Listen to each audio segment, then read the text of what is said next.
সভাপতি জনাব হাসিনা বেগম, জেলা প্রশাসক, মঞ্চে উপবিষ্ট আছেন সম্মানিত পুলিশ সুপার, এডিসি মহোদয় সহ সরকারি কর্মকর্তাবৃন্দ, বিভিন্ন রাজনৈতিক দলের সংগ্রামী দেশপ্রেমিক নেতৃবৃন্দ, উপস্থিত আছেন মিডিয়া এবং সাংবাদিক, উপস্থিত আছেন আমাদের জুলাই শহীদদের অভিভাবকবৃন্দ এবং সম্মানিত সুধীমণ্ডলী, আসসালামু আলাইকুম ওয়া রাহমাতুল্লাহ। আল্লাহ পাকের শুকরিয়া জ্ঞাপন করি, যিনি আমাদেরকে 16 বছর ফ্যাসিস্টদের সেই আযাব থেকে মুক্ত করে একটি নতুন স্বাধীন বাংলাদেশ আমাদেরকে দান করেছেন। এদেশের সকল রাজনৈতিক দল ঐক্যবদ্ধভাবে এদেশকে স্বাধীন করার জন্য আমরা চেষ্টা করেছিলাম। 16 বছর বিভিন্ন রাজনৈতিক দলের নেতাকর্মীরা মার খেয়েছেন, শহীদ হয়েছেন। পরবর্তীতে আমাদের দেশের দামাল সন্তানেরা তাদের নেতৃত্বে আমাদের এই দেশকে মুক্ত করেছে। এদেশের আপামর জনসাধারণ, মহিলা, নারী, পুরুষ, শিশু সহ সর্বস্তরের লোকজন সেদিন এই যুদ্ধে নেমে এসেছিল। তারা এই যুদ্ধে জিতেছে, তার কারণ একটাই, সেটা হলো একটা মারলে একটাই মরে, বাকিটি পালায় না। এই দুঃসাহসী সন্তানেরা আমাদের দেশ স্বাধীন করেছে। আজকে শহীদ আবু সাঈদের মৃত্যুবার্ষিকী, আজকের এই দিনেই শহীদ আবু সাঈদ শাহাদাত বরণ করেছেন। আজকে আবু সাঈদের যে 2 হাত উঁচানো সেই ছবি দেখলে কাজী নজরুল ইসলামের সেই বিদ্রোহী কবিতার কথা মনে হয়। নজরুল বলেছিলেন, বড় বীর চির উন্নত মনশীর, শির নিহারি আমারি নত শির, ওই শিখর হিমাদ্রি। সেই আবু সাঈদ এখনো বাংলার ঘরে ঘরে আছে। সেই স্বৈরাচারীরা এখনো ভারতে বসে বসে আমাদের দেশের মায়ের এজেন্ট, এরা আমাদের এই দেশের বিরুদ্ধে চক্রান্ত ষড়যন্ত্র করছে। এখন এই লক্ষ লক্ষ স্বৈরাচারের দূষণ যারা রয়েছে, তাদের মোকাবেলায় আবু সাঈদের যুদ্ধ চলবে। আমাদের যুদ্ধ শেষ হয়নি, আমাদের সংগ্রাম চলবে। আজকের খবর আপনারা জানেন, এই জন্য আমরা হতাশ না। আমাদের জয় অবশ্যম্ভাবী, আমাদের এই বিজয় মহান আল্লাহ আমাদেরকে দান করেছেন, এই জন্য বলে আলহামদুলিল্লাহ।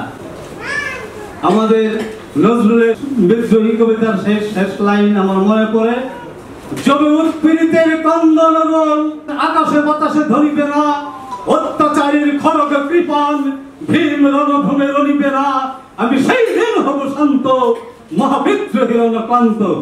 আমরাও বলতে চাই, আমরা সেই দিন হব শান্ত, যেদিন আমাদের এই দেশ সম্পূর্ণভাবে স্বাধীন হবে, ভারতীয় আগ্রাসন, ভারতীয় দালাল মুক্ত একটি সুন্দর, সুখী, সমৃদ্ধশালী দেশ গড়ে তুলব।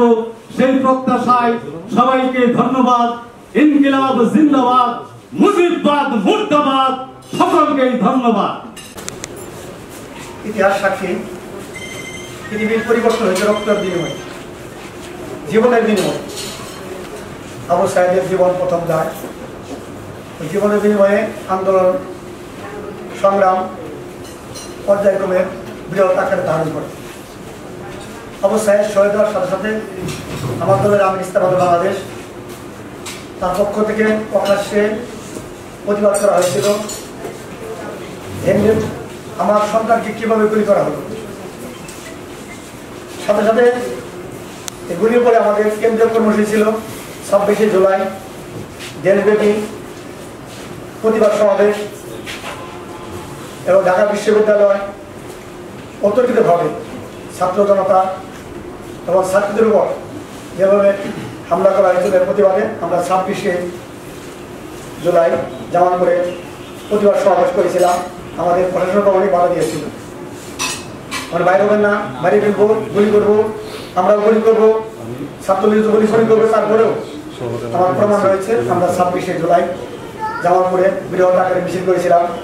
বক্তব্য দিয়েছিলাম, ওই খুনি ইউনুসের ফাঁসি চেয়েছিলাম বক্তব্য আছে।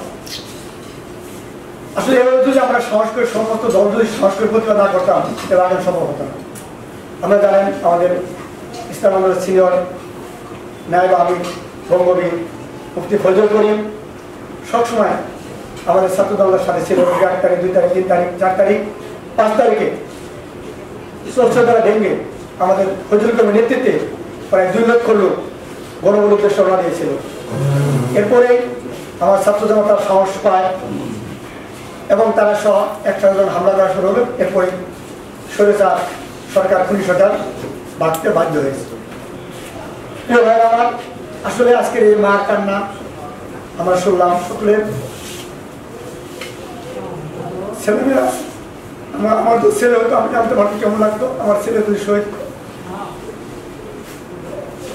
আমি জানতে পারতো আমার কেমন ব্যাপার।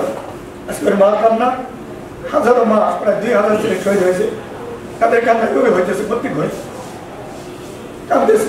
আজকে কান্নার করে সবাই ভুলে গেছে, সবাই ভুলে গিয়ে নির্বাচন ধরে পাগল হয়ে গেছে। আমার দুঃখ লাগে, তারা শহীদ, তাদের বিচার কি হলো? মা কাঁদতেছে, মা বিচার কি পাইলো? কাউকে ফাঁসি দেওয়া হয়েছে না। ছাত্রলীগ প্রকাশ্যে দেখা যাচ্ছে না, ছাত্রলীগ প্রকাশ্যে মারতেছে, শহীদ করতেছে, তারা আসলে পৃথিবীতে আছে, বাংলাদেশে আছে, তাদের হাতে শহীদ হয় না। আমার অনুরোধ থাকবে, যত পর্যন্ত আমার এই 2000 ছেলে শহীদ হয়েছে, 1000 ছেলে পঙ্গু হয়েছে, তাদের বিচার হওয়ার পর্যন্ত কোনো নির্বাচন আমরা দেখতে চাই না। নির্বাচন এই জন্য দেখতে চাই না, আমরা সাধারণ লোক এখনই ভুলে গেছি, যারা ক্ষমতায় যাবো সব ভুলে যাবে। আমার ভাই যারা শহীদ হলো, জিন্দগি তার বিপ্লব পৃথিবীতে হবে না, কারণ বিপ্লব করলে তার রেজাল্ট পায় না, ফলাফল পাওয়া যায় না, বিধা আমার ভাইরা বিপ্লব করবে না। এজন্য আমার অনুরোধ থাকবে, প্রশাসক মহোদয় দৃষ্টি আকর্ষণ করছি, আমরা যতক্ষণ পর্যন্ত এই আমার শহীদের মার কান্না, এই কান্নার প্রতি যত বন্ধ না হবে, তৃপ্তি না হবে, এর আগে কোনোদিন নির্বাচন হতে পারে না। যে এমন যত সরকার আহ্বান থাকবে, যে কোনো মূল্যে দ্রুত যারা খুন করেছে, হত্যা করেছে, গণহত্যা করেছে, তাদের দ্রুত বিচারের আওতায় এনে তাদেরকে ফাঁসি দিতে হবে।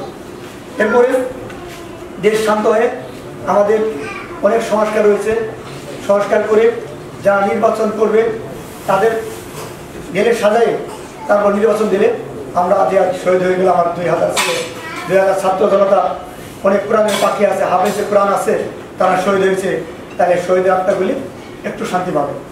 এই জন্য আমি মনে করি এই মাদের কান্না, অনেক ঘরে ঘুরে মারা কাঁদতেছে, খালারা কাঁদতেছে, বোনেরা কাঁদতেছে, এদের কান্নাকে থামাতে হলে এই গণহত্যার বিচার করতে হবে। দুঃখ লাগে, এত কষ্ট করে দেশ স্বাধীন করার পরে শান্তি আলম তারা আজকে এত সামাজিক ব্যক্তি, আজকে তারা গোপালগঞ্জে গিয়েছিল, আজকে কিভাবে তারা হামলা করে, সাহস পাই কোথায়, পয়সা কোথায়? আমাদের বিশ্বাস চক্রবর্তী আজকেও বিভিন্ন দিচ্ছে, দ্রুত তাদেরকে উদ্ধার করার ব্যবস্থা করা। যদি কিছু সেনাবাহিনীর ব্যবস্থা করতেছে, আমি আজকেও তার আহ্বান জানাচ্ছি, দ্রুত গতিতে এই সাহসী সন্তানদেরকে হেফাজত করতে হবে। আমার ভাইয়েরা শহীদ হয়েছে, আবার তো শহীদ হয়, এটা বাংলা তৈরি জনতা মানবে না। এই জন্য আমি মনে করি আজকের গোপালগঞ্জের যে ঘটনা ঘটেছে, আমার ভাইদের উপর যে হামলা করেছে, ত্রিপল চিন্তা বলে জানাচ্ছি,